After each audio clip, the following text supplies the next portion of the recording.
घर की औरत पार्ट 2। मीना याद है ना आपको, जिसके ससुराल में ससुर और पति कैसे उसका और उसकी सास का अपमान किया करते थे। वैसे तो मीना को नौकरी की इजाजत मिल गई थी, लेकिन मीना ये क्या है? खाना अभी तक नहीं बना। कब से मैं यहाँ बैठा हूँ कि नाश्ता कर लूँ। बस 2 मिनट, वो ऑफिस की एक ईमेल करनी है। तभी ससुर जी आ जाते हैं। मैंने कहता था जिस दिन ये फीमेल ईमेल करने लगेगी घर नहीं चलने वाला। तभी सास हाथ में नाश्ते की प्लेट ले आती है। ये लो, सभी उपमा खाओ। गर्मा गर्म स्वादिष्ट उपमा देखकर वाह माँ जी, 2 मिनट में ये कमाल, क्या बात है। वो आता है ना रेडी टू ईट वाला पैकेट, वही बनाया है। स्वाद बता बहू कैसा है। कल तक जो बीवी पति के नाम से ही कांपती थी, बहू के आ जाने के बाद कैसे उड़ रही है, ये देखकर ससुर जी को आ जाता है गुस्सा। हाँ, पैसे तो पेड़ पर उगते हैं ना, या तेरा बाप दे जा रहा है जो बैठे बैठे पैसे खर्च कर रही है।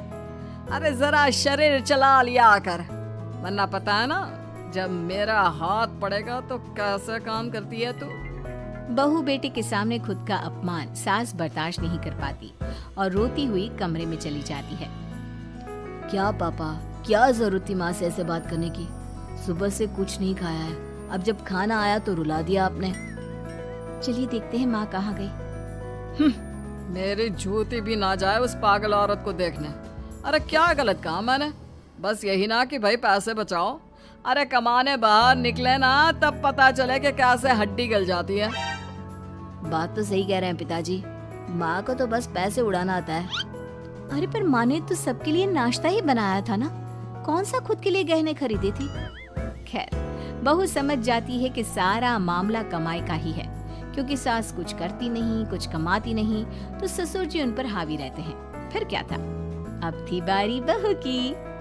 माँ जी दरवाजा खोलिए, देखिए मैं उपमा लेकर आई हूँ, गर्मा गर्म खा लेते हैं।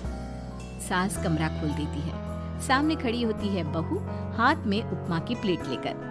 बहू सास की सूजी आंख देखकर समझ जाती है कि मामला गड़बड़ है। वो बात पलटते हुए कहती है, माँ जी वो आपकी काली साड़ी पर काला ब्लाउज है ना, वो प्लीज मुझे दीजिए।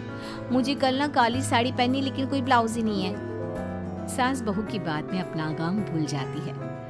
हाँ हाँ बहू, क्यों नहीं, वो तो मैंने अपने हाथों से डिजाइन किया था। चल अभी निकाल कर देती हूँ तुझे। सास बहू को ब्लाउज निकाल कर दे देती है। फिर अगले रोज, माँ जी आज तो ऑफिस में कमाल ही हो गया। पता है क्या, सारी सहेलियों ने घेर लिया, पूछ रही थी ब्लाउज कहाँ से खरीदा। मैंने भी बोल दिया मेरी सास से सिलाए, वो भी खुद डिजाइन करके। ये तो वही बात हो गई कि झोला छाप डॉक्टर की दवाई काम कर गई। अरे बहू, ये तो बस ऐसे ही बना दिया था।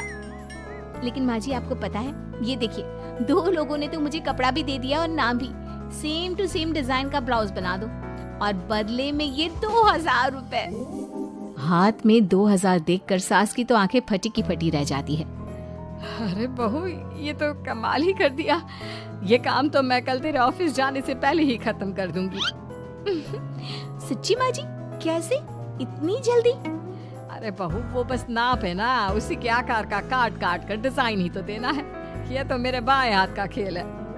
अगले रोज बहू ऑफिस जाती है और फिर शाम को 2 ब्लाउज ले आती है। अरे बहू क्या बात है, लेकिन इसकी डिजाइन। बहू फोन में सास को डिजाइन दिखाती है। अरे ये तो बच्चों वाला डिजाइन है, रुक अभी थोड़ी देर में ही दे देती हूँ। सास बहू को कपड़े सिल कर देती और बहू सास को रुपए। फिर एक रोज, माँ जी ये लीजिए कपड़े, लेकिन इसकी सिलाई मैंने ज्यादा ली है। तो क्या है ना, हैवी काम है तो मेहनत ज्यादा लगेगी ना आपको।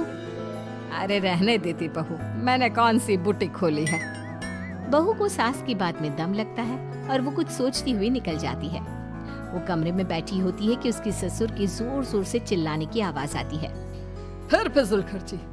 अरे तुम्हारे जैसी बेकार नाकाम काज करने वाली औरत कब पैसे की कीमत समझेगी? क्या जरूरत थी ये मशीन खरीदने की?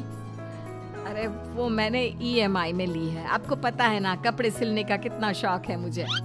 हाँ तो क्या दर्जी बनोगी? लोगों को पकड़ पकड़ कर नाप लोगी? अरे कुछ तो शर्म करो। तभी बहू आ जाती है, उसके हाथ में चाबी होती है। माँ जी ये चाबी, मैंने चौराहे में आपके लिए बुटीक खोला है, पैसा लोन से लिया है तो काम करके आप चुका देना। और हाँ माँ जी, कल उद्घाटन है तो 11 बजे दुकान में पहुंच जाना, पूजा में आपको ही बैठना है।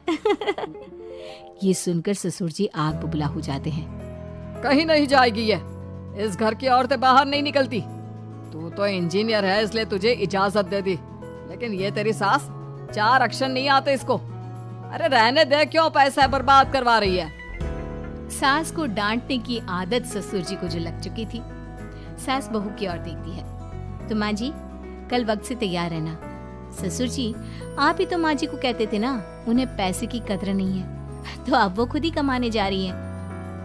अरे और क्या पापा, देखिए मीना ने कितना अच्छा बुटीक खुला है माँ के लिए। अरे रहने दो, ये कुछ नहीं कर पाएगी, गवार कहेगी। ससुर की रजामंदी ना होने के बाद भी सास काम करती है, लेकिन ससुर भी ससुर होता है।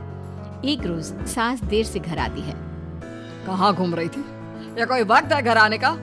घर का ठेका क्या आप मर्द लेंगे? अब लगोगी रसोई में, क्योंकि तुम्हारी बहू रानी भी नहीं आई अभी तक। पापा आज बाहर से ही मंगवा लेते हैं। आज बहुत ज्यादा काम था, किसी की शादी का पूरा कपड़ा सिलना था। कल उन लोगों की ट्रेन थी, खुद बैठकर काम करवा कर गए हैं। बहू, ये पैसे हैं आज के गल्ले के, जरा संभाल ले। ससुर देख रहा होता है कि कैसे कल तक जिस औरत को वो बुरा भला कहकर डरा कर रखता था, वो आज उससे ज्यादा कमा रही है। देखता है कितना दिन कमाती है। ससुर अब रोज कोई ना कोई ऐसा काम करता जिससे सास का काम बंद हो जाए। फिर एक दिन, हे भगवान, 10 बज गया, बुटीक खोलने का वक्त हो गया है, लेकिन ये मेरी साड़ी, इस पर ये क्या गिर गया? पता नहीं किसने क्या डाल दिया, अब क्या करूं? सास दोबारा अलमारी से दूसरी साड़ी निकालती है, फिर उसे प्रेस करती है और किसी तरह बुटीक पहुंचती है, जहां पहले से ही कस्टमर खड़े होते हैं। अरे क्या हो गया?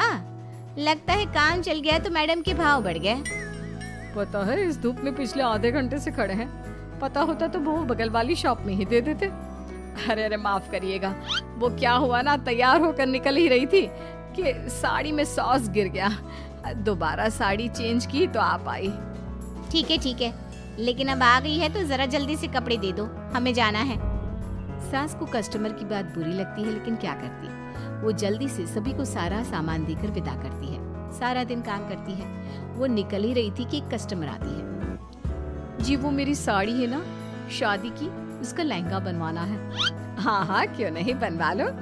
शादी की साड़ी के साथ इमोशंस जुड़े होते हैं। बिल्कुल सही बोला आपने, परसों मेरी शादी की सालगिरह है तो जरा बना देना। अरे नहीं नहीं, इतनी जल्दी कहाँ तैयार होता है शादी का लहंगा, कम से कम 4 दिन तो। देखिए, आप 2 दिनों में जितना कमाती है ना, वो मैं आपको 1 दिन में दे दूंगी। बस मेरी ये शादी की साड़ी का लहंगा बना दीजिए। सास को भी अब पैसे की लालच आ जाती है। वो सोचती है कि वैसे भी कोई अर्जेंट काम नहीं है तो वो मैनेज कर लेगी। अब ठीक है, नाप दे दीजिए। औरत नाप देकर वहाँ से चली जाती है। सास सोचती है कि घर जाकर रात में काम करेगी। ये सोचकर वो उस औरत की शादी की साड़ी घर ले आती है। वाह, अब काम घर पर भी ले आ रही हो। हाँ, लेकिन घबराइए नहीं, घर के काम में कोई असर नहीं होगा।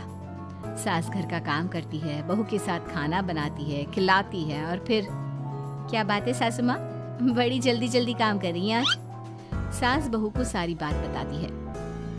क्यों माँ जी, इतनी भी क्या मेहनत करना? अरे बात सिर्फ पैसे की नहीं है, बल्कि उस बेचारी औरत की इमोशंस की भी थी।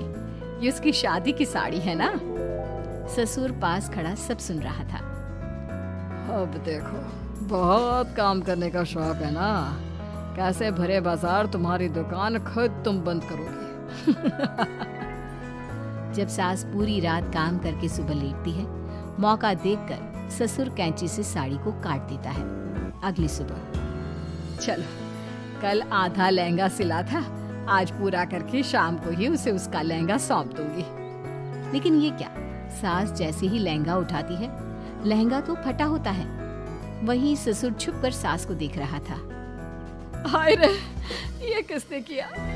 ससुर छुपकर हंस रहा था। बहू देख लेती है और ससुर के पास जाती है। पिताजी, आपसे ऐसी छोटी हरकत की उम्मीद नहीं थी। आप खुद ही दुकान बंद करेगी। ससुर वहाँ से चला जाता है। सास भी वहां आ जाती है। वो समझ जाती है कि उसके पति ने ही साड़ी पर कैंची चलाई है। लेकिन फिर शाम को, जी वो मेरा लहंगा तैयार हो गया? हाँ जी, मैं तो कहती हूँ कि आप एक बार लहंगा पहन कर भी देख ले। औरत लहंगा पहन कर आती है और खूब खुश हो जाती है। अरे ये लहंगा है ना अंकल जी कमाल का, आंटी जी ने बनाया है, बिल्कुल लेटेस्ट डिजाइन। औरत सास को ढेर सारे पैसे देकर चली जाती है। लेकिन मैंने तो ये औरतों का फैशन है, कहीं से सिल दो या कहीं से काट दो, फैशन ही होता है। चलिए शाम का खाना मेरी तरफ से, आज आपका जन्मदिन है ना, रिटर्न गिफ्ट तो बनता ही है।